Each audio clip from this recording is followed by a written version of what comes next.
அரசியல் களம். நிகழ்வுகளுக்கு அப்பால் உள்ள உண்மைகள். அனைத்து உயிரோடை தமிழ் ILC தமிழ் உயிரோடை தமிழில் அன்பர்களே, அரசியல் களம் தாயகத்திலிருந்து தாயக உடவியலாளர் இரா மதுரன் இணைகின்றார். வணக்கம் ராமதுரன். வணக்கம் தானே அன்பர்களுக்கு நேர வணக்கம். உங்களுக்கும் அன்பர்கள் சார்பாக வணக்கத்தை தெரிவித்துக் கொண்டு இன்றும் கூட நாங்கள் இன்றைய அரசியல் கள நிகழ்ச்சியில் தமிழர் தாயகத்தில் நடைபெறுகின்ற விடயங்களை பார்ப்போம். 2 விடயங்கள் பார்க்க இருக்கின்றது. முதலில் குறிப்பாக பிள்ளையானவர்கள் நீண்ட நாட்களுக்கு பிறகு நீதிமன்றத்துக்கு கொண்டு வரப்பட்டிருந்தார். அங்கே வந்தபொழுது பெரிய ஆரவாரமாக இருந்தது என்ற செய்திகள் பார்க்கக்கூடிய இருக்கின்றது. என்ன காரணத்துக்காக நீதிமன்றத்துக்கு பிள்ளையானவர்களை அழைத்து வந்திருந்தார்கள்? உண்மைதான். தமிழ் மக்கள் விடுதலை புலிகள் கட்சியினுடைய தலைவர், நாள் கிழக்கு மாகாண முதலமைச்சருமான சந்திரகாந்தன் என்று அழைக்கப்படுகின்ற பிள்ளையான் அவர்கள் நீதிமன்றத்துக்கு அழைத்து வரப்பட்டிருந்தார். 2009ஆம் ஆண்டு ஆரம்ப நாட்களில் இடம்பெற்ற ஒரு கொலை சம்பவங்கள் மற்றும் ஒரு காணி தொடர்பான விடயங்கள் உள்ளிட்ட குற்ற வழக்குகளுக்காக அவர் நீதிமன்றத்துக்கு அழைத்து வரப்பட்டதாக தெரிவிக்கப்பட்டது. குறிப்பாக 5 நபர்களுடைய கொலைகளோடு நேரடியாக பிள்ளையானுக்கு தொடர்பு இருக்கின்றது என்கின்ற வகையிலே தொடுக்கப்பட்ட அந்த குற்றச்சாட்டுகள் அந்த வழக்கு விசாரணைக்கு எடுத்துக் கொள்ளப்பட்ட போது குற்றஞ்சாட்டுப்பட்ட பிள்ளையானவர்கள் அங்கே நீதிமன்றத்துக்கு அழைத்து வரப்பட்டிருக்கிறார். ஆகவே 17 வருடங்களுக்கு முன்னர் இடம்பெற்றதாக சொல்லப்படக்கூடிய ஒரு படுகொலை சம்பவங்களுடைய அந்த குற்றச்சாட்டு நிமித்தமாக பிள்ளையான் நீதிமன்ற விசாரணைக்கு முற்படுத்தப்பட்டு அவர் விளக்கமறியலே வைக்கப்பட்டிருக்கின்றார். அதே நேரத்திலே அங்கே அந்த அந்த வழக்கு விசாரணைகள் முன்னெடுக்கப்படுகின்ற போது பிள்ளையானை பயங்கரவாத தடைச்சட்ட பிரிவிலிருந்து விடுவித்து சாதாரண பிரிவிலே அவரை மாற்ற வேண்டும் என்கின்ற ஒரு கோரிக்கையை முன்வைக்கப்பட்டதாக அறியக்கூடியதாக இருக்கின்றது. அவ்வாறு சாதாரண நான் நினைக்கின்றேன், இந்த கொலை குற்றச்சாட்டு சம்பந்தப்பட்ட விசாரணைகள் இடம்பெற்று வருகின்ற நிலைமையிலே பயங்கரவாத தடை சட்டத்தின் கீழ் அவர் தடுத்து வைக்கப்பட்டிருக்கின்ற சூழல் அந்த விசாரணைக்கு ஏதாவது ஒரு இடையூறாக இருக்குமா இல்லையா என்று தெரியவில்லை. என்ன காரணத்துக்காக அந்த பயங்கரவாத தடை சட்டத்திலிருந்து அவரை விடுவித்து சாதாரண ஒரு சட்டத்தின் கீழ் அவருடைய கைதை பேண வேண்டும் என்பதாக நீதிமன்றத்திலே விண்ணப்பம் செய்யப்பட்டதாக அறியக்கூடியதாக இருக்கின்றது. அது தொடர்பாக மேலதிகமான விடயங்களை நாங்கள் அறிகின்ற போது பார்க்கக்கூடியதாக இருக்கும். தற்போதைய நிலைமையிலே அவர் கொலை குற்றத்தோடு சம்பந்தப்பட்ட வழக்கு விசாரணைக்காக அவர் நீதிமன்றத்துக்கு அழைத்து வரப்பட்டு அதிலே ஒவ்வொரு வழக்குகளுக்குமாக அந்த விசாரணைகள் முன்னெடுக்கப்பட்ட போது வேறு வேறு திகதிகளிலே வரை அவர் விளக்கமறியலிலே வைக்க வேண்டும் என்று அதுக்கு அந்த வழக்கு விசாரணை ஒத்தி வைக்கப்பட்டிருக்கின்றது. பெரும்பாலும் அந்த திகதிகளிலே மீண்டும் நீதிமன்ற நடவடிக்கைகள் அவர் முற்படுத்தப்படக்கூடிய நிலைமை இருக்கின்றது. இதே நேரத்தில் ராமதரன் அவர் அங்கே நீதிமன்றத்துக்கு கொண்டு வந்து சென்ற பொழுது அவர் ஊடகங்களை பார்த்து தன் மீது சுமத்தப்பட்டிருக்கின்ற இந்த குற்றங்கள் பொய்யானவை என்று கூறியிருக்கிறார். அது மட்டும் இல்லாமல் மிகவும் ஆத்திரத்தோடு அனுரகுமார திசாநாயக்கம் அவருடைய வாயை போல்தான் அவருடைய செயல்பாடு பொய்யான செயல்பாடு என்று அவர் ஆவேசத்தோடு பேசியதாக அறியக்கூடியதாக இருந்தது. இதை எப்படி பார்த்தீர்கள், எவ்வாறு அவதானித்தீர்கள்? உண்மையில் பயங்கரவாத தடை சட்டத்தின் கீழ் அவர் கைது செய்யப்பட்டிருக்கின்ற ஒரு நிலைமையிலே அவர் ஊடகங்களை சந்திப்பதற்கோ ஊடகங்களுக்கு கருத்துக்களை சொல்வதற்கோ எந்தவித சந்தர்ப்பங்களும் வழங்கப்படாத ஒரு நிலைமை காணப்படுகின்றது. அதே நேரத்திலே ஆரம்ப நாட்களிலே அவர் கைது செய்யப்பட்டவுடன் உங்களுக்கு தெரியும், உதயகம்மன்பில உள்ளிட்ட சிலர் அங்கே சென்று பிள்ளையானை சந்தித்து அவருடைய நிலைப்பாடுகளாக அவர்கள் கருத்துக்களை வெளிப்படுத்தி வந்தார்கள். ஆனால் அதற்கு பின்னராக பிள்ளையான் தொடர்பான இந்த தகவல்களும் வெளிவருவதில்லை, அவருடைய கருத்துக்களும் வெளிவருவதில்லை. இவ்வாறான நிலைமையில் தான் அவர் நீதிமன்றத்துக்கு வந்து மீள வாகனத்தில் ஏற்றப்படுகின்ற அந்த சந்தர்ப்பத்திலே அவர் அதை பயன்படுத்தி இருக்கின்றார். மிக ஒரு ஆக்ரோஷமாக தன் மீது பொய்யான குற்றச்சாட்டுகள் சுமத்தப்பட்டிருக்கின்றது, தான் ஒரு அந்த குற்றச்சாட்டுகள் அடிப்படையற்றவை என்ற வகையிலும் ஜனாதிபதி பொய்யுரைப்பதாகவும் ஜனாதிபதியை போன்று ஜனாதிபதியுடைய வாயும் பொய் உரைத்து வருகின்றது என்ற அடிப்படையிலே அவர் ஆக்ரோஷமாக அந்த கருத்துக்களை கூறியிருக்கின்றார். என்னை பொறுத்தவரையிலே இப்ப நாங்கள் ஆரம்பத்தில் கூறியிருந்தோம், பிள்ளையானவர்கள் கைது செய்யப்பட்ட போது ஆசாத் மௌலானா அங்கே சணல் போர் ஊடகத்துக்கு வழங்கிய அந்த நேர்காணல் அதனுடைய அடிப்படையில் தான் அவர் இங்கே கைது செய்யப்பட்டிருக்கின்றார். உண்மையிலே அவர் அங்கே சணல் போர் ஊடகத்துக்கு வழங்கிய ஒரு நேர்காணல் அடிப்படையில் இந்த விசாரணைகள் முன்னெடுக்கப்படுமாக இருந்தால் நிச்சயமாக அவரிடம் அங்கு விசாரணைகள் மேற்கொள்ளப்பட்டிருக்க வேண்டும். இல்லை அவர் இலங்கைக்கு வரவழைக்கப்பட்டு அவரிடம் நேரடியான விசாரணைகள் நடத்தப்பட்டிருக்க வேண்டும். அதோடு தொடர்பட்டதாக பிள்ளையான் கைது செய்யப்பட்டதும் அந்த பிள்ளையானை அடிப்படையாக வைத்துக்கொண்டு பிள்ளையானுடைய கைது நடைபெற்ற போதே அரசாங்கம் கூறியது உயிர்த்தஞாறு தாக்குதலுடைய பிரதான ஒரு சூத்திரதாரியாக இருந்தவர் பிள்ளையான் தான் என்கின்ற வகையிலே அரசாங்கம் அப்போது கருத்துக்களை கூறி வந்திருந்தது. ஆனால் இன்று வரை அந்த உயிர்த்தஞாறு தாக்குதல் தொடர்பான விடயத்திலே பிள்ளையான் மீது ஒரு ஒரு குற்ற பத்திரம் தாக்கல் செய்யப்பட்டு நடவடிக்கைகள் எடுக்கப்படவில்லை. ஆனால் ஒரு கொலை குற்றச்சாட்டுகள் வேறு பல விடயங்கள் தான் அவர் மீது சுமத்தப்பட்டன. குறிப்பாக கிழக்கு பல்கலைக்கழகத்தினுடைய முன்னாள் துணைவேந்தருடைய கடத்தப்பட்டு காணாமலாக்கப்பட்ட அந்த சம்பவத்தோடு பிள்ளையான் அதில் தொடர்படுத்தப்பட்டிருக்கின்றார். அதேபோன்று இப்போது 5 கொலை வழக்குகள், தனிநபர் கொலை வழக்குகள் அதிலே உள்ளடக்கப்பட்டிருக்கின்றது. இப்படியாக அவர் கைது செய்யப்பட்ட விவகாரம் என்பது உயிர்த்தஞாறு தின தாக்குதல். ஆனால் இன்று வரை அவர் பயங்கரவாத தடை சட்டத்தின் கீழ் அவர் கைது செய்யப்பட்டு தடுத்து வைக்கப்பட்டு அவரிடம் விசாரணைகள் மேற்கொள்ளப்பட்டு வந்து அந்த தகவலை சொல்லியிருக்கின்றார், இதை சொல்லியிருக்கின்றார்.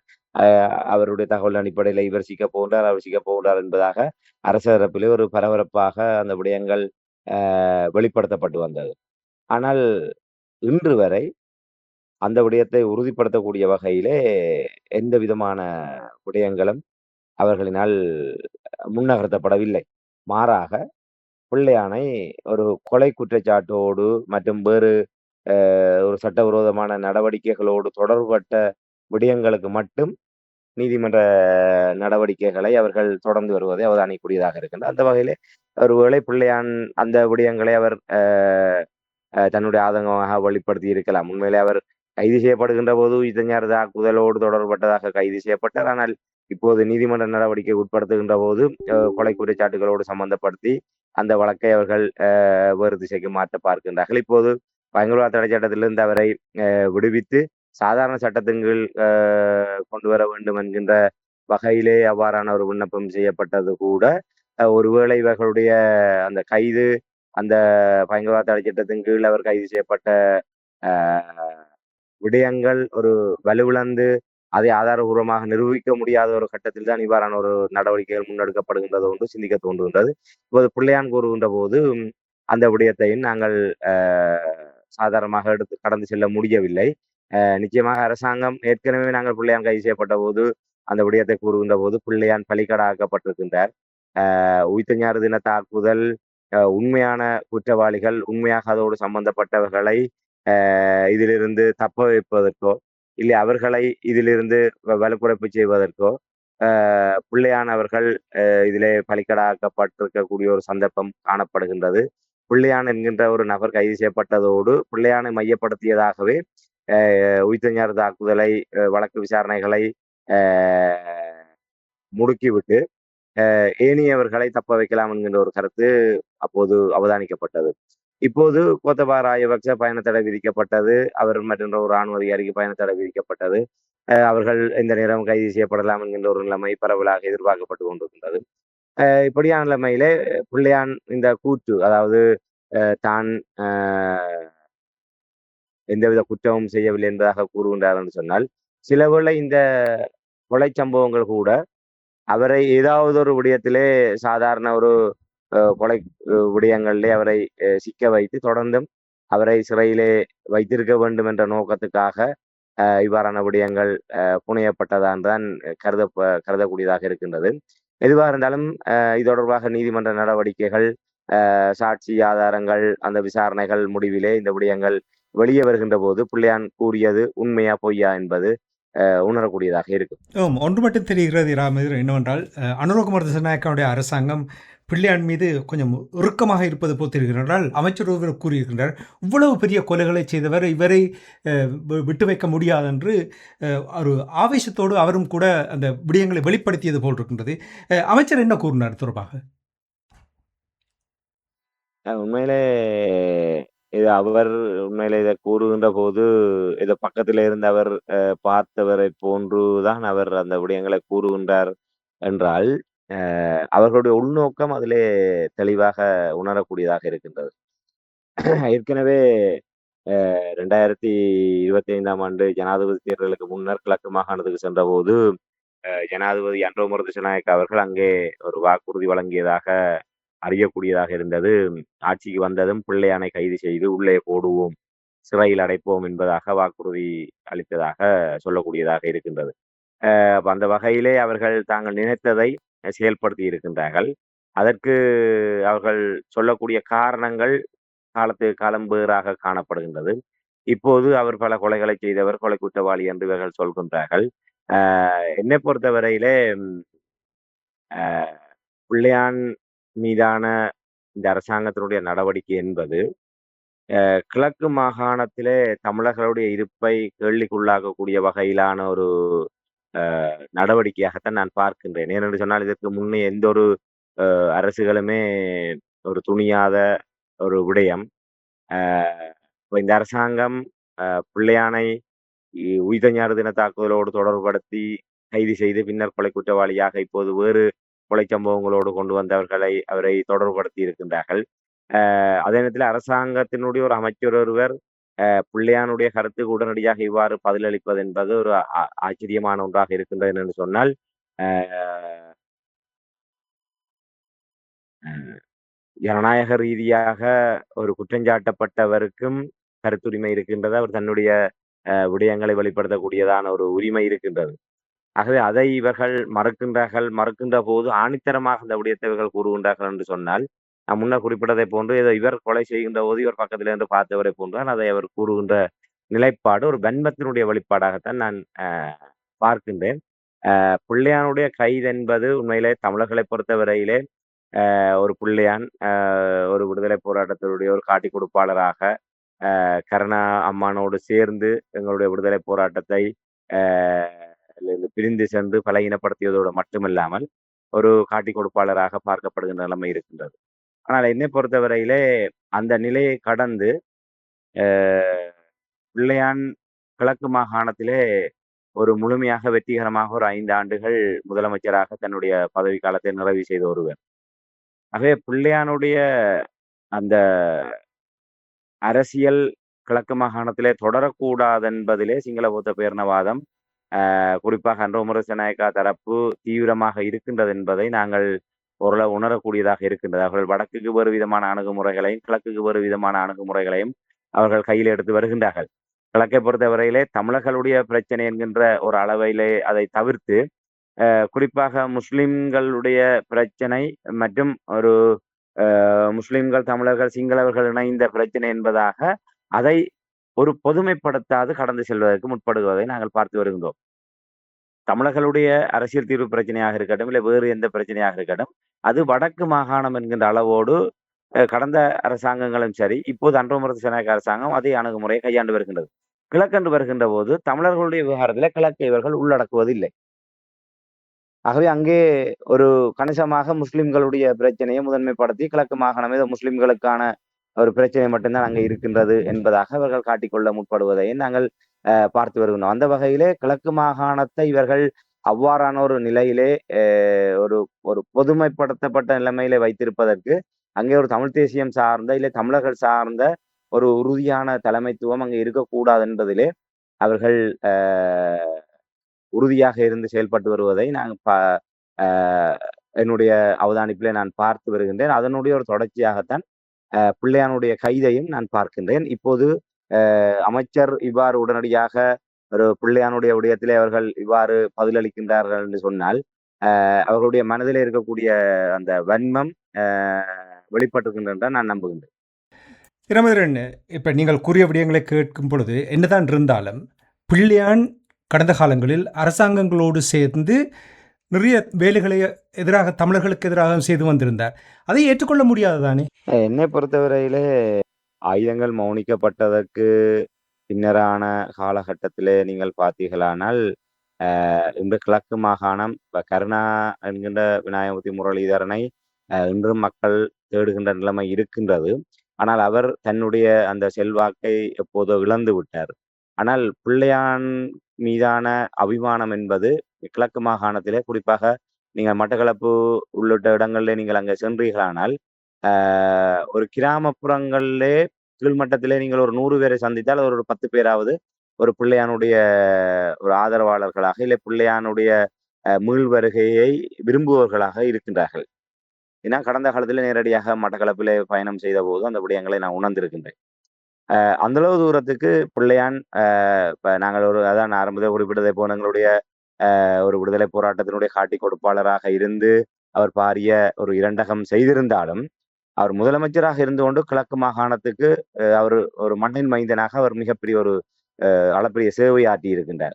அவருடைய துணிச்சல், அவருடைய அந்த தற்துணிவு அடிப்படையிலே அவர் அதை செயல்படுத்திய விதங்கள், ஏனால் அதற்கு முன்னர் அவர் ஒரு அரசியல்வாதி அல்ல. இன்று நீண்ட காலமாகவே தமிழரசு கட்சி கிட்டத்தட்ட ஒரு 60-70 ஆண்டுகளாக வடக்கு கிழக்கு தழுவியதாக அரசியல் செய்து வருகின்றார்கள். ஆனால் இந்த பிள்ளையான் ஒரு காட்டி கொடுப்பாளராக இருந்து ஒரு தமிழின துரோகியாக இருந்தும் இன்று மக்களுடைய மனங்களில் அவர் நிற்கின்றார் என்று சொன்னால் இந்த கிழக்கு மாகாண மக்கள் இன்று அந்த தமிழின துரோகம் காட்டி கொடுப்புக்காக பிள்ளையானை கருணாவை மன்னிப்பதற்கு தயாராக இல்லை. ஆனால் அவர் அரசியல் மயப்படுத்தப்பட்டு தன்னை ஒரு அரசியல் மயப்படுத்தப்பட்டு தன்னை ஒரு கிழக்கு மாகாணத்தினுடைய முதலமைச்சராக ஒரு அரசியல் கட்சியினுடைய தலைவராக கொண்டு வந்து ஒரு கிழக்கு மாகாணத்தினுடைய முதலமைச்சராக அவர் செயல்பட்டிருக்கிறார். அந்த செயல்பட்ட காலத்திலே தன்னுடைய அந்த காட்டி கொடுப்பாளர் இல்ல தமிழின துரோகி என்கின்ற நிலையை கடந்து அந்த அந்த கிழக்கு மாகாணத்தினுடைய உரிமைகளுக்காக அந்த முதலமைச்சராக இருந்து கொண்டு அவர் செயல்பட்டிருக்கின்றார். இன்று எனக்கு ஒரு ஆச்சரியம் என்னவென்று சொன்னால், இன்று அதற்கு பின்னர் தான் கிழக்கு மாகாணம் 2 முதலமைச்சர்களை கண்டிருக்கின்றது. ஒன்று முதலாவது முதலமைச்சர் பிள்ளையான், 2வது முதலமைச்சர் கூட்டமைப்பு அதை தாரை வார்த்து கொடுத்து முஸ்லிம் ஒருவர் முதலமைச்சராக வந்தார். வடக்கு மாகாணத்துக்கு ஒரு பதவிக்காலம் சி.வி. விக்னேஸ்வரன் அவர்கள் முதலமைச்சராக இருந்தார். இன்று 2019ஆம் ஆண்டுக்கு பின்னர் 2019 என்று நம்ம 17, 18க்கு பின்னர் மாகாண சபை தேர்தல் நடத்தப்படவில்லை. இன்று அதோடு 2013ஆம் ஆண்டிலிருந்து 18ஆம் ஆண்டு வரை மாகாண சபையிலே முதலமைச்சராக இருந்தவர் சி.வி. விக்னேஸ்வரன் அவர்கள். தமிழரசு கட்சி சார்பாக வந்தவர். அதுக்கு பின்னர் தன்னுடைய அந்த நீதியரசர் என்கின்ற அந்த பிம்பத்தின் மூடாக மக்களுடைய அபிமானத்தை பெற்றவராக இருந்தார். ஆனால் இன்று பாருங்கள், வடக்கு மாகாணத்தில் எங்காவது ஒரு மூலையிலே நீதியரசர் சி.வி. விக்னேஸ்வரன் அவர்களுக்காக அவருடைய அரசியல் மீள் வருகைக்காக எங்காவது ஒருவர் காத்து கொண்டிருக்கிறார் என்பதை நீங்கள் சொல்ல முடியுமா? இல்லை அவர்களினால் ஒரு கட்டமைப்பை ஏதாவது உருவாக்க முடிந்ததா? இல்லை அந்த மாகாண சபையிலே செயல்பட்ட காலத்தின் ஊடாக அந்த அவர்களுடைய அந்த செயல்பாட்டு நிமித்தமாக மக்கள் இன்றும் நினைவில் கொள்ளக்கூடிய வகையில இருக்கின்றார்களா? அதோடு ஒப்பிட்டு பார்க்கின்ற போது பிள்ளையான் பல மடங்கு மேலானவராக காணப்படுகின்றார். ஏனென்று சொன்னால், இப்ப நீங்கள் சொல்கின்ற அத்தனை விடயங்களும் உண்மை. அவர் ஒரு காட்டி கொடுப்பாளர், துரோகி, எங்களுடைய போராட்டத்தை இரண்டகம் செய்தவர். இன்று போராட்டம் இவ்வாறான ஒரு பின்னடைவுக்கும் முற்றுமுழுதாகவே அழித்தொழிக்கப்பட்டதுக்குமான காரணம் கருணாவும் பிள்ளையானும் போன்றவர்கள் பிரிந்து சென்று எங்களுடைய இயக்கத்தினுடைய முக்கியமான ரகசியங்களையும் அந்த தந்திரோபாய நடவடிக்கைகளோட விடயங்களையும் எதிரிகளோடு சேர்ந்து காட்டி கொடுத்ததும் கடைசி நேரத்தில் அவர்களோடு சேர்ந்து விடுதலை போராட்டத்தை அழிப்பதற்கு செயல்பட்டது எல்லாமே உண்மை. ஆனால் அதை கடந்து அந்த மக்கள் இன்றும் பிள்ளையானை தேடுகின்றார்கள். சிறையிலே இருந்து கொண்டு அவர் ஒரு பாராளுமன்ற உறுப்பினராக வெல்லுகின்றார் என்று சொன்னால் உங்களுக்கு தெரியும் தானே, சிறையிலே இருந்து கொண்டே பாராளுமன்ற தேர்தலிலே வெற்றி பெற்ற ஒருவர் தான் பிள்ளையான். ஆகவே அந்த மக்கள் வெற்றி பெற வைத்த மக்களுக்கு தெரியாது அவர் இவ்வளவு செய்தவர் என்று. அதையும் கடந்து அதுதான் முக்கியம். நீங்க கடந்த காலம் என்பது அந்த அரசியல் ஊடாக அவர் அந்த கிழக்கு மாகாணத்துக்கு அந்த மக்கள் தங்களுடைய ஒரு தலைமையாக பிள்ளையானை ஏற்றுக்கொள்ளக்கூடிய அளவுக்கு அவர் செயல்பட்டிருக்கின்றார். என்று அவர் ஒரு உண்மையிலே அவர் இப்போது கலாநிதி விக்னேஸ்வரன் அவர்கள் அப்போது இவர் முதலமைச்சராக இருந்த போது கிழக்கு மாகாணத்திலே நான் நினைக்கிறேன் அவருடைய ஒரு முதன்மை செயலாளராக இருந்து கொண்டு அவர் அந்த ஒரு வினைத்திறனான ஒரு நிர்வாக செயல்பாடுகளுக்கு அவர் மிக பாரிய ஒத்துழைப்புகளை வழங்கியிருந்ததாகத்தான் நான் அறிந்து கொள்ளக்கூடியதாக இருக்கின்றது.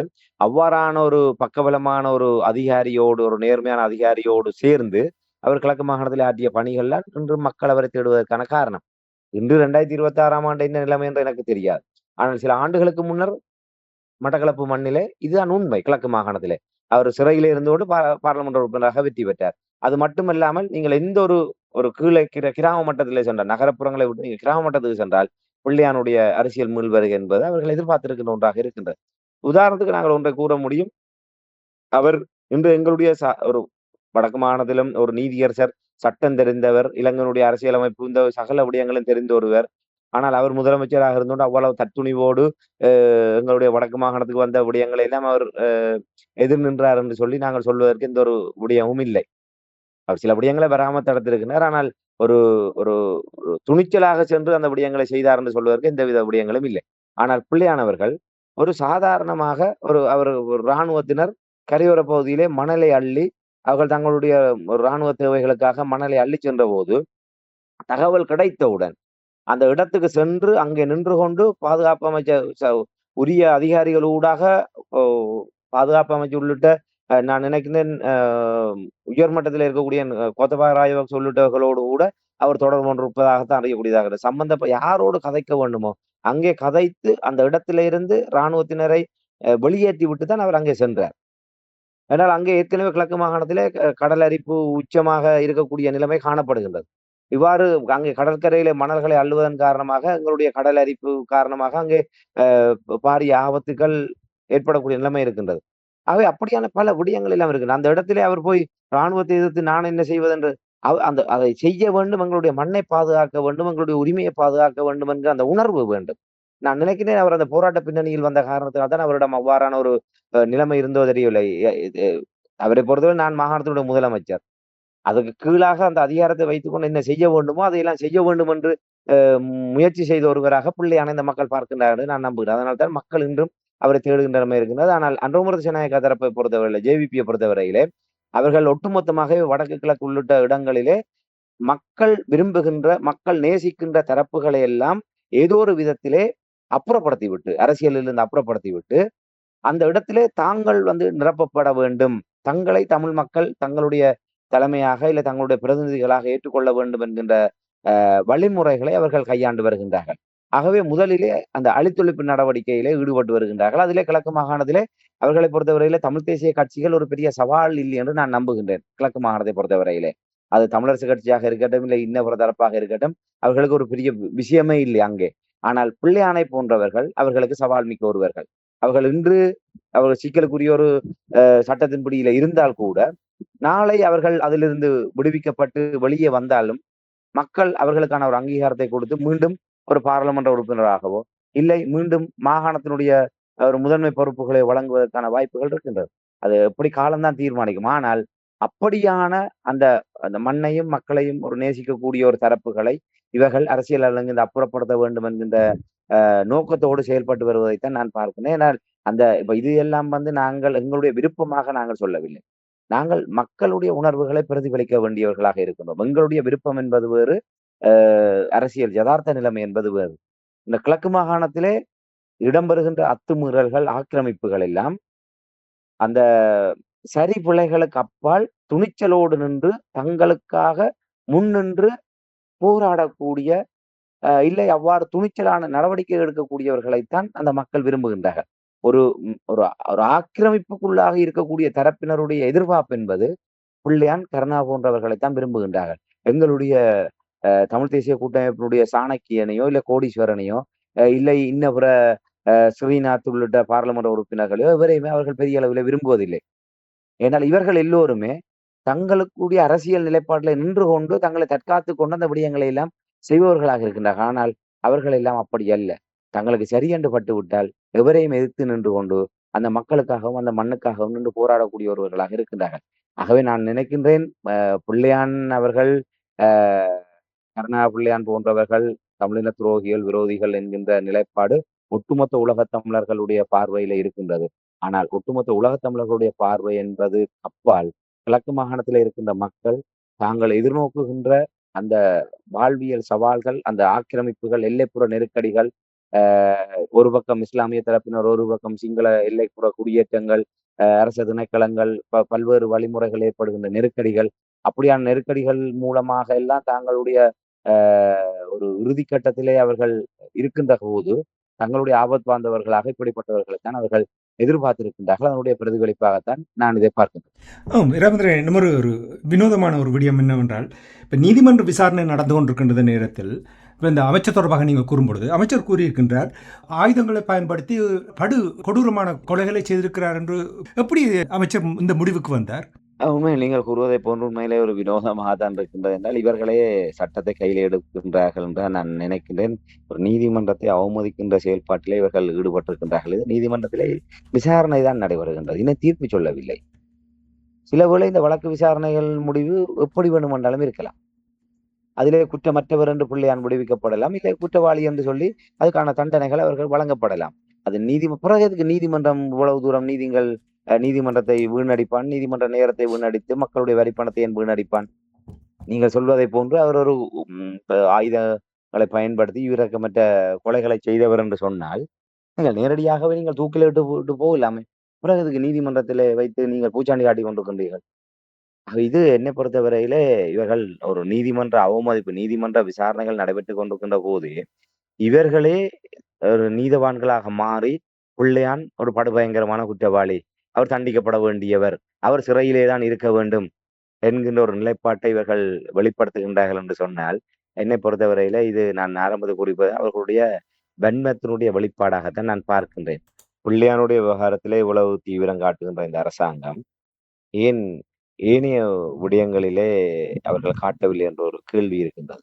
இந்த பிள்ளையான் மட்டும்தானா இலங்கையிலே அதிபயங்கரமான குற்றவாளி? பிள்ளையான் மட்டும்தானா சிறைச்சாலையிலே தடுத்து வைக்கப்பட வேண்டிய ஒருவர்? பிள்ளையான் மட்டும்தானா நீதிமன்ற நடவடிக்கைக்கு உட்படுத்தப்பட வேண்டிய ஒருவர்? ஏன் இன்று யோசித ராஜபக்ச சிறைக்கு சென்று உடனடியாக பிணையிலே விடுவிக்கப்படுகின்றார்? இன்று எத்தனையோ அ செம்மணியிலே எங்களுடைய இன்று 412 எண்புக்கூடுகள் அங்கே மீட்கப்பட்டிருக்கின்றது. லான்ஸ் கார்பரல் சோமன ராஜபக்ச சிறைச்சாலையில இருந்து கொண்டு சர்வதேச விசாரணை மூலமாக இந்த விடயத்தை கொண்டு வாருங்கள். நான் அதில் சாட்சியம் வழங்க தயாராக இருக்கின்றேன். மேலும் பல புதைகுழிகள் இருக்கின்றன என்று கூறிக்கொண்டிருக்கின்றார். ஏன் அந்த விடயத்தை இவர்களால் கையில் எடுக்க முடியாமல் இருக்கின்றது? ஏன் வலிந்து காணாமலாக்கப்பட்டவருடைய விவகாரத்தை நீதிமன்ற நடவடிக்கையினூடாக முன்னெடுக்க முடியாமல் இருக்கின்றது? ஆக பிள்ளையானை மட்டும் முதன்மைப்படுத்தி, பிள்ளையான் மட்டுமே அதிபயங்கரமான குற்றவாளியாக காட்டி, பிள்ளையானை நீதிமன்ற நடவடிக்கைக்கு உட்படுத்துவதோ, இல்லை பயங்கரவாத தடை சட்டத்தின் கீழ் அவரை சிறையிலே வைத்து அவரை துன்புறுத்துவதோ, இவ்வாறான நடவடிக்கையினூடாக தாங்கள் ஏதோ நீதியை நிலைநாட்டுவதாக காட்டிக்கொள்ள இந்த அரசாங்கம் முற்படுகின்றது. என்னை பொறுத்தவரையில இது மிக திட்டமிட்ட வகையில அவர்கள் தெரிவு செய்து சில விடயங்களை கையில எடுத்து நகர்த்தி கொண்டிருக்கின்றார்கள். அதிலே நான் குறிப்பிட்டதை போன்று கிழக்கு மாகாணத்திலே பிள்ளையானவரை தொடர்ச்சியாக அரசியல் நீக்கம் செய்வதற்கு என்ன தேவை இருக்கின்றது என்பது நான் முன்னர் கூறியிருந்தேன். நீங்கள் பார்த்தீர்களானால் ஏனைய விடயங்கள் என்று பிள்ளையான் விடயம் நீங்கள் பார்த்தால் அவருடைய விவகாரத்திலே அடுத்து மேற்கொண்டு சிக்கக்கூடியவர்களாக பாதுகாப்பு தரப்பினர் எவருமே வரக்கூடிய நிலைமை இல்லை. இன்று உயிர்த்த தின தாக்குதலை கையில எடுத்து இந்த கோத்தபா ராஜபக்ச போன்றவர்களை அந்த கைது வளையத்துக்குள் நெருக்கி கொண்டிருக்கின்றார்கள். ஆனால் செம்மணி விவகாரமோ இல்லை வலிந்து காணாமலாக்கப்பட்டவருடைய விவகாரத்தை தான் இன்று தமிழ் மக்கள் பிரதானமாக எதிர்நோக்குகின்ற ஒன்றாக இருக்கின்றது.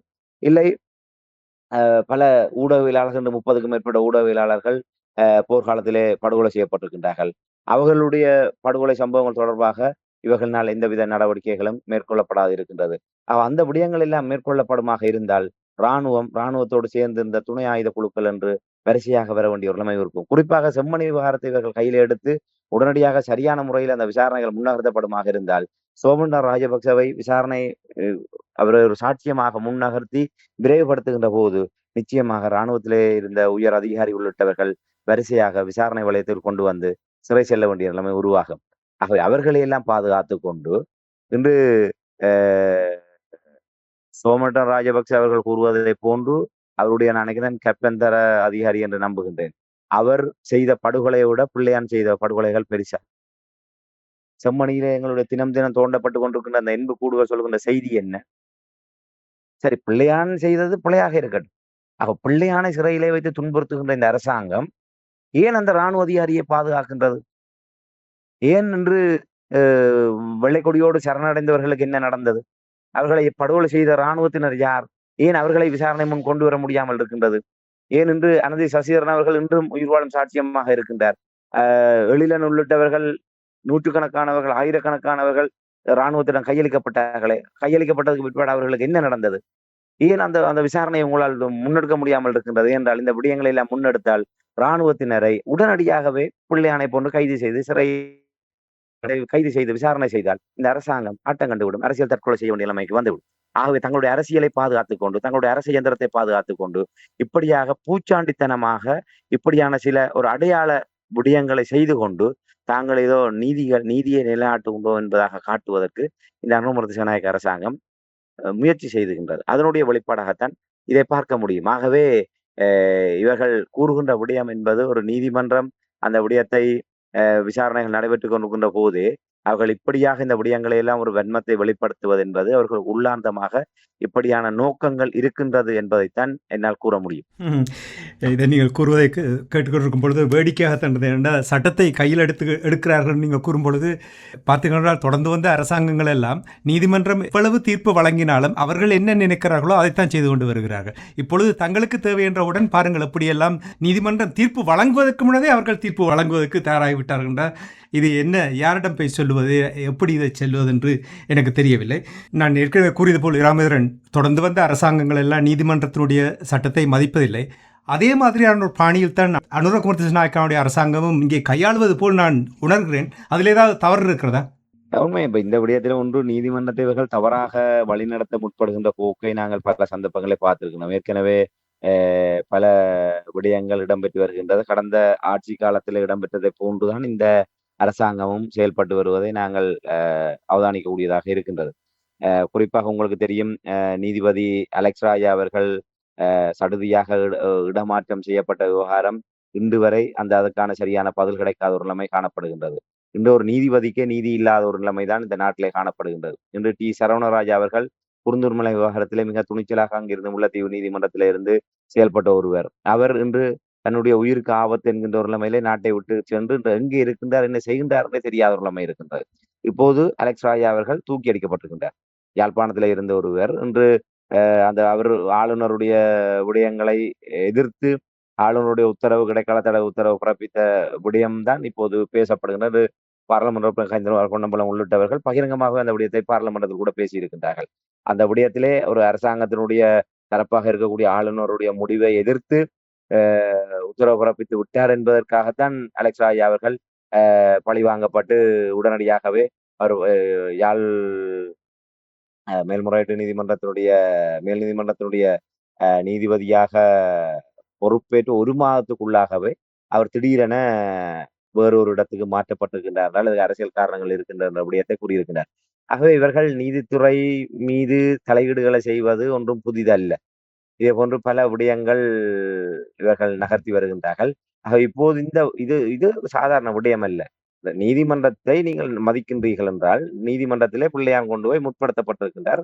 அதுக்கான விசாரணைகள் நடைபெற்று வருகின்றது என்று சொன்னால், நீங்கள் எப்படி எடுத்தெடுப்பிலே அவர் ஒரு பாரிய குற்றவாளி, கொலை குற்றவாளி என்று நீங்கள் கூற முடியும்? எந்த ஒரு கொலை குற்றவாளியாக இருந்தாலும் நீதிமன்றத்துடைய பார்வையிலே அவர் ஒரு சந்தேக நபர். அந்த விசாரணைகள் முடிவடைந்து தீர்ப்பு சொல்கின்ற வரை ஒரு சாதாரண திருட்டு சம்பவமாக இருக்கட்டும், இல்லை ஒரு போக்குவரத்து குற்றத்தை இழைத்தவராக இருக்கட்டும், இல்லை ஒரு கொலை குற்றவாளி, அவர்தான் கொலை செய்தவர் என்றே இருக்கட்டும். ஆனால் அது நீதி நடவடிக்கையின் ஊடாக உறுதி செய்யப்படுகின்ற வரை அவர் ஒரு சந்தேக நபர். அவர் பிரதான சந்தேக நபர், இல்லை A1 குற்றவாளி, A2 குற்றவாளி என்று அவர்கள் நீதிமன்ற முறைமைகளுக்கு ஏற்றவாறு அவர்கள் ஒவ்வொரு விடயத்தை அவர்கள் கையாளுவார்கள். அப்படி நீதிமன்றம் மிக நிதானமாக அந்த விடயத்தை கையில் எடுத்து சந்தர்ப்ப சாட்சியங்களின் ஊடாக விசாரணைகளுக்கு பின்னர் ஒருவேளை உண்மையாக குற்றவாளி இருந்தால் கூட நீதிமன்றத்துக்கு தேவை சாட்சியங்கள், ஆதாரங்கள். அது சரியான முறையில் அங்கே சமர்ப்பிக்கப்படவில்லையாக இருந்தால், சமர்ப்பணம் செய்யப்படவில்லை என்று சொன்னால் நீதிமன்றம் தானாக ஊகித்து கொண்டு அவர் குற்றவாளி என்று தீர்ப்பு வழங்க முடியாது. ஆகவே வழக்கு விசாரணைகள் முன்னெடுக்கின்ற தரப்புகள் எவ்வாறு அதை கையாளுகின்றதோ அதனுடைய போக்கில் தான் தீர்ப்பும் பெறும். அதற்காக ஒரு தீர்ப்பு வந்து விட்டது என்பதற்காக அவருடைய மனச்சாட்சிக்கோ பாதிக்கப்பட்டவர்களுக்கு தெரியும் என்ன நடந்தது என்று. ஆகவே நீதிமன்ற நடவடிக்கை இன்னும் முழுமைப்படுத்தப்படவில்லை.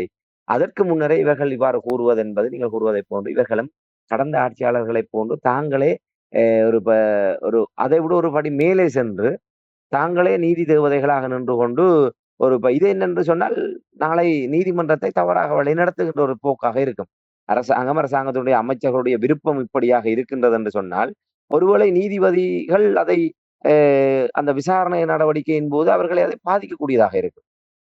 ஏன்னா இவர்களுடைய அந்த கருத்து இவ்வளவு ஆணித்தரமாக பிள்ளையான் ஒரு பாரிய குற்றவாளி தான், அவர் சிறையில இருக்கத்தான் வேண்டும், அவர் இதை அனுபவிக்கத்தான் வேண்டும் என்கின்ற வகையிலே அவர்கள் இவ்வாறான கருத்தை கூறுகின்ற போது, அது அரசாங்கத்தினுடைய கருத்து நிலைப்பாடாக அது பார்க்கப்படுகின்ற போது, அது நீதித்துறையில் எப்படி செல்வாக்கு செலுத்தும் என்பதில் ஒரு ஆளுமே உணரக்கூடிய ஒன்று. ஆகவே இன்று பாருங்கள் குருந்தூர் மலையிலே சரவணராஜா அவர்கள், நீதிபதி சரவணராஜா அவர்கள் எந்தவித கட்டுமானமும் மேற்கொள்ளக்கூடாதுன்னு உத்தரவு பிறப்பித்தார். இந்த அரசாங்கம் செவிமடுத்ததா? இல்லை. அந்த நீதிமன்ற உத்தரவை கிடப்பிலே போட்டுவிட்டு, கால் தூசாக மதித்துவிட்டு, அங்கே விகாரை ஒன்றை முழுமையாக கட்டி, இன்று அங்கே அவர்கள் புதிய ஒரு வரலாற்றை புனைந்து, அங்கே சைவம் இருக்கவில்லை, சைவ தமிழர்கள் இருக்கவில்லை. அங்கே ஒரு சைவ ஆலயங்கள் இருந்ததற்கான எந்த தடயங்களுமே இல்லை. அது ஒரு ஆதி காலம் தொட்டு அது ஒரு பௌத்த இடமாக அவர்கள் இன்று வரலாற்றை திருத்தி வைத்திருக்கின்றார்கள். ஆனால் இன்று பிள்ளையான் விவகாரத்தில் மட்டும் நீதிமன்றத்தை நாடுகின்றார்கள். நீதி நடவடிக்கைகளை கவசமாக பயன்படுத்துகின்றார்கள். ஆகவே இது நாங்கள் ஆரம்பத்திலிருந்து தொடர்ச்சியாக கூறி வருவதை போன்று சகல வடிவங்களிலுமே ஆட்சிகள் மாறி இருக்கின்றது, காட்சிகள் மாறாது. அதே கோலத்திலே தான் இது சிங்கள பௌத்த பேரினவாதம் பயணித்துக் கொண்டிருக்கின்றது. அதற்கு இந்த அனுரகுமார திசாநாயக்க தலைமையிலான இந்த தேசிய மக்கள் சக்தி என்கின்ற ஜேவிபியின் விதிவிலக்கு அல்ல என்பதுதான் உண்மை. உண்மை நீங்கள் கூறுவது அவ்வளவு உண்மை ராமேந்திரன். அதே போல் தான் மயிலத்தமடு மாதவனையும் நீதிமன்றம் தீர்ப்பு வழங்கியது தானே. என்ன நடக்கின்றது இப்பொழுது எல்லாமே இதுதான். அந்த நாட்டில் இந்த நிலைமை தொடர்ந்து கொண்டே தான் இருக்கின்றது. இதனால் தான் இவ்வளவு பிரச்சனையும் அந்த 2 இனங்களுக்கும் இடையில் வந்தது என்பதையும் இங்கே சுட்டிக்காட்டிக் கொண்டு இனி இந்த இந்த இடத்துல ஒரு விடயத்தை கூறுவது வருத்தமாக இருக்கு. நாங்கள் இந்த பிள்ளையானுடைய விடயத்தை கூறுகின்ற போது, இன்று பிள்ளையான் ஏதோ ஒரு விதத்திலே ஒரு அதிகாரத்திலே இருந்திருந்தால், இன்று இவ்வாறு அங்கே சிங்களவர்கள் சென்று பண்ணையாளர்களுடைய இடத்திலே வந்து மிரட்டுகின்ற நிலைமை. இன்று இந்த 24 48 மணத்தியாலங்கள் கடந்திருக்கின்ற நிலைமையிலே, இன்று பாராளுமன்ற உறுப்பினர் கூடிய சாணக்கியன் தரப்பினரோ, இல்ல எவருமோ இது தொடர்பாக போய் அந்த பண்ணையாளர்களுடன் கதைத்ததாகவோ, இல்லை சம்பந்தப்பட்ட தரப்பினருடன் கதைத்ததாகவோ, இல்லை தமிழ் தரப்பில் இருக்கக்கூடிய நியாயப்பாடுகளை எடுத்துரைத்ததாகவோ, எந்த தகவலையும் நாங்கள் அறியக்கூடியதாக இல்லை. இன்று பிள்ளையான் போன்றவர்கள் இன்று அதிகாரத்தில் இருந்திருந்தால், நிச்சயமாக நீங்கள் அடுத்த செய்தியை உடனடியாகவே அறிந்திருக்க முடியும். அப்படியான சம்பவமே நடந்திருக்காது. என்றால் அவர்களுக்கு தெரியும். அங்கே ஒரு எப்படியான நிலைமை இருக்கு. நாங்கள் சென்றால் தங்களுக்கு என்ன நடக்கும் என்பது அவர்களுக்கு தெரியும். ஆகவே அதனால் தான் அந்த மக்கள் இன்றும் விரும்புகின்றார்கள் அப்படியானவர்களை. ஏனால் நாங்கள் வெறுமனே எங்களுடைய பார்வையில் என்று கொண்டு சொல்வதை விட, கிழக்கு மாகாணத்தில் இருக்கக்கூடிய மக்களுடைய பார்வையிலே தங்களை இவ்வாறான நெருக்கடிகளிலிருந்து பாதுகாக்கக்கூடிய ஆபத்பாந்தவர்களாக அவர்கள் யார் யாரை நம்புகின்றார்கள் என்பதை பொறுத்துத்தான் அவர்கள் மீதான மக்களுடைய அபிமானம் இருக்கின்றது. இன்று நாங்கள் எங்களுடைய பணத்தை செலவழித்து எங்களுடைய அறக்கட்டளைகள் ஊடாகவோ, இல்லை எங்களுடைய பாரம்பரிய அரசியல் செல்வாக்குகள் மூலமாகவோ நாங்கள் வாக்குகளை பெற்றுவிட்டு நாங்கள் ஒரு பாரிய வித்தியாசத்திலே பாராளுமன்ற உறுப்பினர்களாக வெற்றி பெற்று விட்டோம் என்று மாறுதட்டுவதிலே எந்தவித பயனும் இல்லை.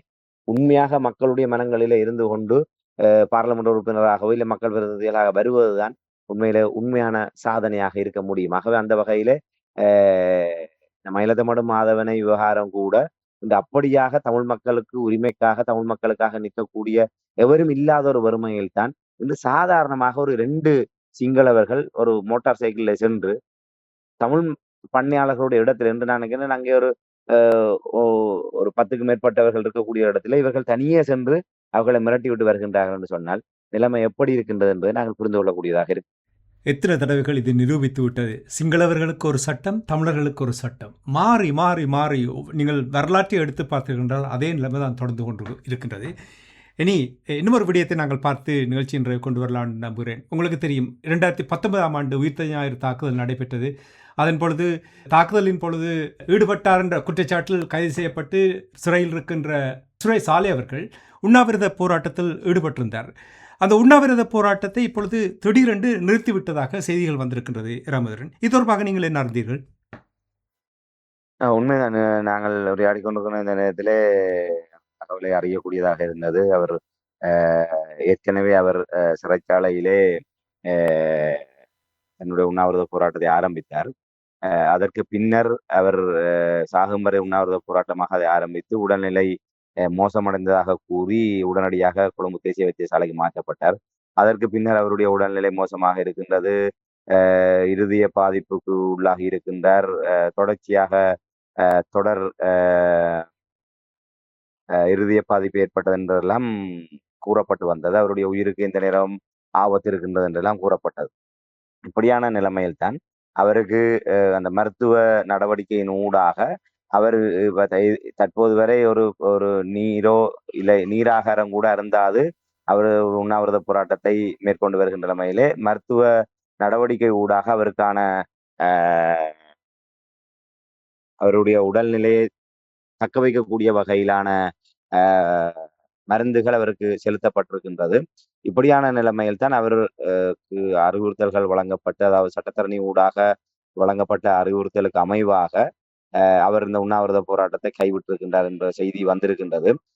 அவர் ஏற்கனவே தன்னை விசாரணை செய்கின்ற அதிகாரியாக இருக்கக்கூடிய சாணி அபிஷேகர் அவரை மாற்ற வேண்டும் என்கின்ற, அதாவது குற்றப்புலனாய்வு திணைக்களத்துடைய பணிப்பாளராக இருக்கக்கூடிய சாணி அபிஷேகரவை அந்த இடத்திலிருந்து மாற்றி வேறு ஒருவரை தன்னுடைய விசாரணை அதிகாரியாக நியமிக்க வேண்டும் என்ற ஒரு கோரிக்கையை முன்வைத்துத்தான் அவர் உண்ணாவிரத போராட்டத்தை ஆரம்பித்ததாக இப்போது சொல்லப்படுகின்றது. ஏற்கனவே அவர் வந்தபோது உங்களுக்கு தெரியும், அவருடைய மகன் சொன்னார் பயங்கரவாத தடை சட்டத்தை முற்றாக பயங்கரவாத தடை சட்டத்தில் கீழ் அவர் கைது செய்யப்பட்டிருக்கிறதிலிருந்து தன்னை விடுவிக்க வேண்டும் என்கின்ற வகையில் தான் அவர் உண்ணாவிரத போராட்டத்தை தொடங்கினார் என்று கூறினார்கள். இப்போது வருகின்ற செய்தி சாணி அபிஷேகரவை விசாரணை அதிகாரியாக இருந்து தன்னை வேறு ஒருவரிடம் இருந்து அதை கையளிக்க வேண்டும். ஆனால் நீதிமன்றம் மிக உறுதியாக அவரை மாற்ற முடியாது என்கின்ற செய்தி சொல்லப்பட்டிருக்கின்றது. ஆகவே அதற்கு பின்னர் மீண்டும் அந்த கோரிக்கையை முன்வைத்தோ இல்லை இதை தொடர முடியாது என்கின்ற நிலைமையிலே சுரேஷ் சாலை அவர்கள் தன்னுடைய உண்ணாவிரத போராட்டத்தை கைவிட்டிருக்கின்றார். ஆகவே நான் நினைக்கின்றேன், இனி உண்ணாவிரத போராட்டத்தை கைவிட்ட ஒரு நிலைமைக்கு பிற்பாடு அவர் மருத்துவ ரீதியாக மருத்துவமனை நடவடிக்கைகள் நிறைவேற்றதுக்கு பிற்பாடு மீண்டும் அவர் சிறைச்சாலைக்கு அழைத்து செல்லப்படுவதற்கான வாய்ப்புகள் அடுத்து வரும் நாட்களில் இடம்பெறலாம் என்று எதிர்பார்க்கப்படுகின்றது. இந்த இவருடைய இந்த விடயம் தொடர்பாக கடந்த சில வாரங்களாக மாரடைப்பு வரப்போன்றது, அவருக்கு உயிருக்கு அச்சுறுத்தல் வந்தால் ஏதாவது நடந்தால் அனுரகுமார திசாநாயக்கா தான் பொறுப்பேற்க வேண்டும், அடியடா புடியராண்டு எவ்வளோ கதைகள் அவருடைய துணைவியார் எல்லாம் கதைகள் கூறினார்கள்.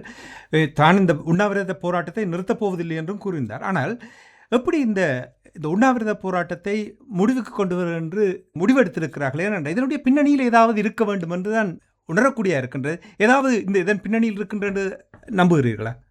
நிச்சயமாக இதற்கான பின்னணி இல்லாமல் இருக்காது என்றால், தொடர்ச்சியாக இன்று வரை சுரேஷ் சாலை அவர்கள் அவர் ஒரு பயங்கரவாத தடை சட்டத்திலே கைது செய்யப்பட்டு பிள்ளையானை போன்று அவரும் சிறையிலே தடுத்து வைக்கப்பட்டிருக்கிற ஒருவர்.